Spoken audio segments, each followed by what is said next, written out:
and all of his staff here for hosting this event and for all of their efforts that they have done, thank you, Bob, to make this afternoon's hearing happen.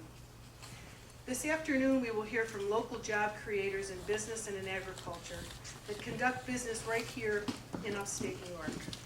Our witnesses are construction workers, dairy, apple, berry farmers, defense contractors, and others that employ many of the local community and provide the necessary goods and services to our region. As we attempt to recover our economy and put people of the region back to work, we must begin to understand that the regulations these industries face on a daily basis threaten their attempt to survive. Industry faces an enormous amount of regulations from many federal agencies. This committee has heard from job creators about regulations from the Environmental Protection Agency, the Department of Labor, Occupational Safety and Health Administration, and the Food and Drug Administration. The cumulative impact of regulations from all of these agencies is particularly harmful because of the difficulty of the implementation and the tremendous cost of compliance that it places on a business or a farm. These costs negatively impact important job growth. These regulations are a hidden tax on businesses. Worse yet, last week the EPA testified before a different House subcommittee and admitted that the EPA ignores the effects on jobs of the regulations they issue. Local governments and municipalities are struggling to deal with the state of the economy and continuing to provide essential services to constituents while dealing with the federal bureaucracy. The practice of the federal government pushing unfunded mandates down to the states leaves local municipalities under intense pressure to make budgets work. These local governments already have major budgetary constraints and struggle to provide basic services for their constituents. Moreover, regulations that range from healthcare to street sign replacement pile on even more cost to local governments, together with those unfunded mandates. This hearing will allow businesses, farmers, and local governments from New York to provide Congress with an opportunity to hear how federal agencies affect their ability to create jobs and provide for their communities. It's important that you're here today. It's important that we're here today so we can listen to you, listen to your concerns as businesses and as agriculture and as municipalities. We've said over and over again that the government cannot create jobs. It is the private sector. The private sector is the backbone of our economy. They are the job creators. And the role of government should be to create an environment so businesses can succeed. So we're delighted to be here today, and we're honored to have all of you here today. We're looking forward to hear the testimony and to get started with our hearing. Thank you so much. I would now yield time to Mr. Kelly for his opening statement. Well, thanks, Ms. Burkle. It is a pleasure to be here. We're on, right? You're here? Okay. First of all, it's really a privilege for me to be able to travel. I'm from Northwest Pennsylvania to be here with Ms. Burkle. We've been in Congress now almost 100 days, and it's good to be here. And I'm especially happy to be here at the Southside Innovation Center. It's an incubator, and when Margaret Butler was showing me through, I've got to tell you, this is the place where businesses start. And when we talk about America, we talk about businesses that were started in their garage or in somebody's basement, or more important, somebody's head, and they were able to move it forward. There's no other place in the world you can do it except here. One thing that we're starting to realize, and I think that as we go through these exercises, there was a movie out years ago called Groundhog Day, and what it was the continuing frustration of figuring out how this all works. And I got to tell you, from a guy who comes from the private sector, I'm an automobile dealer in my real life, I don't know how in the world we've gotten to where we are, and more importantly, and that we don't change it. And this is not about Republicans or Democrats, this is about Americans. If we can't get this settled and get it backed off and make sure that the number one, the competitive nature that we have isn't some external factor, but actually our own government that makes it impossible for us to succeed, then we have failed mightily. So I'm glad to be here. We do want to listen to you. We have to hear what you have to say, and we have to take the message back to Washington, and we have to be able to articulate it the same way you do, with passion and intensity, to get it fixed. So again, I applaud you for being here. Ms. Burkle, thanks so much. It's always a pleasure to be with you, and we're really interested in what you have to say. Thanks so much.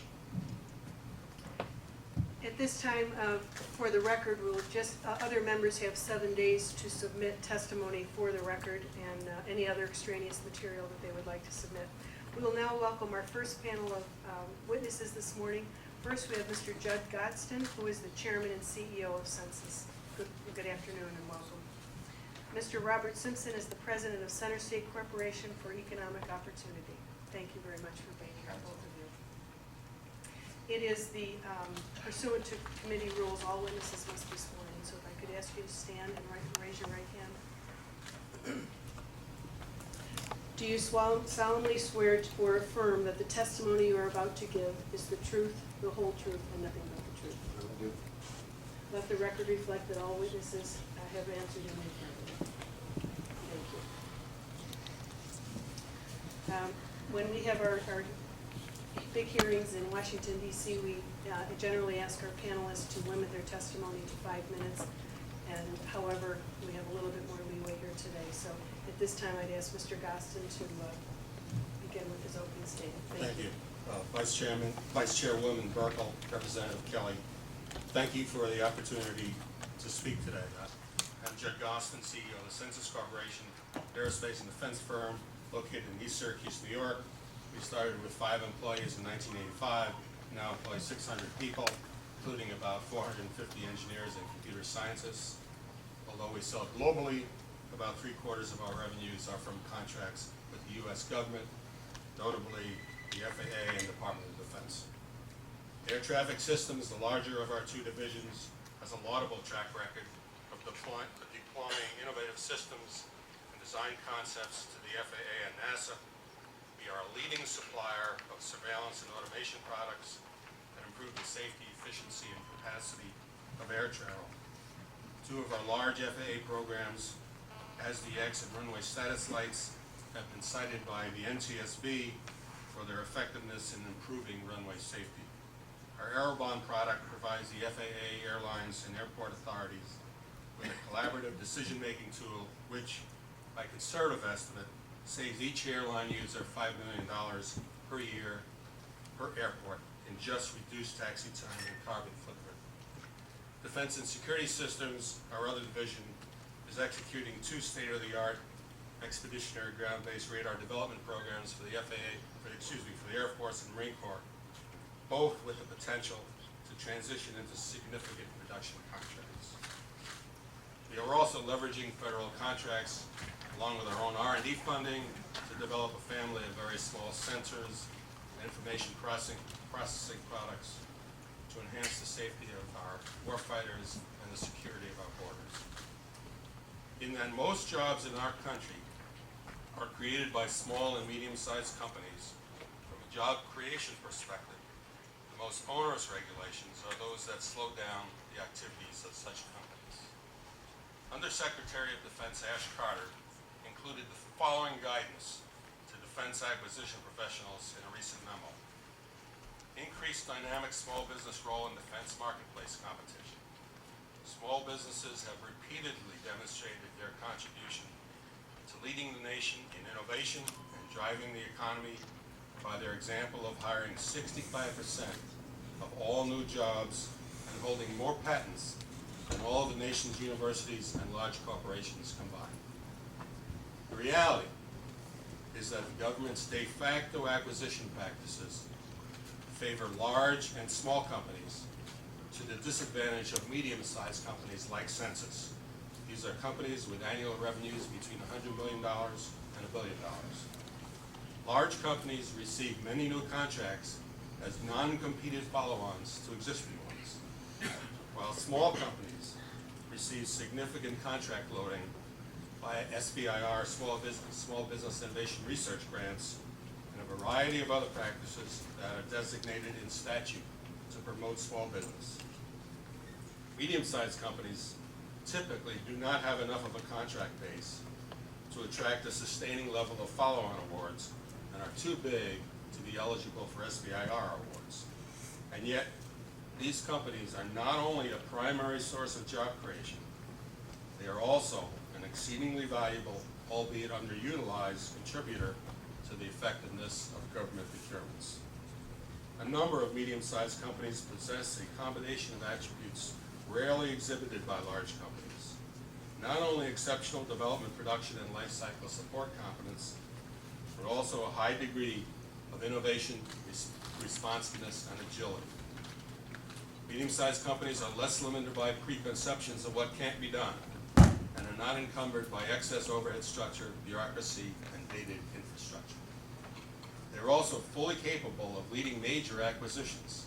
Census's standout record as a prime contractor on major FAA and DoD programs is a case in point. By virtue of this attributes, medium-sized companies can provide the government with significant cost and schedule savings, and it's hard to remember a time when these savings were needed more. Here are some recommendations for regulatory changes that would promote job creation in medium-sized companies. Require substantial programs to begin with a competitive prototyping phase, and encourage the inclusion of medium-sized businesses as prime contractor candidates. Enforce regulations that reduce the acquisition redirections and delays that have a disproportionate impact on medium-sized businesses. Develop fast-track versions of government oversight agencies like DCAA, DCMA, and the Earned Value Management Center that are not well matched to the pace and scale of medium-sized companies. Enforce small and medium-sized business set-aside goals. Institute a medium-sized business innovation development, MBID program, analogous to the SBIR program, to provide timely, ample funding for high payoff development efforts. Review and modify source selection criteria to eliminate biases against medium-sized firms. Recognizing that medium-sized companies competing for large contracts may not have an abundance of relevant past performance data. Modify proposal evaluation criteria to penalize poor past performance more than a lack of data. Thank you for the opportunity to testify today on these very important issues. I would enjoy discussing any of my suggestions in more detail. Thank you very much. Mr. Simpson? Thank you, Congresswoman and Congressman Kelly, for the opportunity to be here today.